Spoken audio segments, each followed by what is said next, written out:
તો મિત્રો બનાવો ઘરે ટેસ્ટી ચણા। પહેલાં તો આ ચણા લેવાના અને પછી જે સાફ કરેલા એકદમ વ્યવસ્થિત ધોયેલા ચણા લઈ લેવાના। ત્યારબાદ મૂકવાની આ તવીની અંદર આપણે નાખી દેવાનું છે મીઠું। આ રીતે મીઠું અંદર નાખી દેવાનું છે અને મીઠાને થવા દેવાનું છે ગરમ।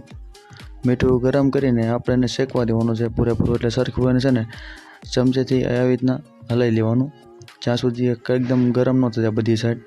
આખું મીઠું ગરમ કર્યા બાદ આપણે એની અંદર ચણાને એડ કરવાના છે। તો આવી રીતના આપણે એને 5 થી 10 મિનિટ સુધી ગરમ કરશું। મીઠું કમ્પ્લીટ જ્યારે ગરમ થઈ જાય ત્યારબાદ આપણે અંદર નાખી દઈશું આ ચણા જે આપણે એકદમ ધોઈને સાફ કરેલા છે, અને આ બાફવાના નથી, જેમ આપણે છે એમ જ એને ધોઈને નાખી દેવાના છે। તો આ રીતના આપણે ચણા એડ કરી દેવાના અને બધા ચણાને મીઠાવાળા કરી દેવાના। પછી આવી રીતે એને અંદર મીઠામાં બળવા દેવાના જ્યાં સુધી એકદમ પાકી ન જાય।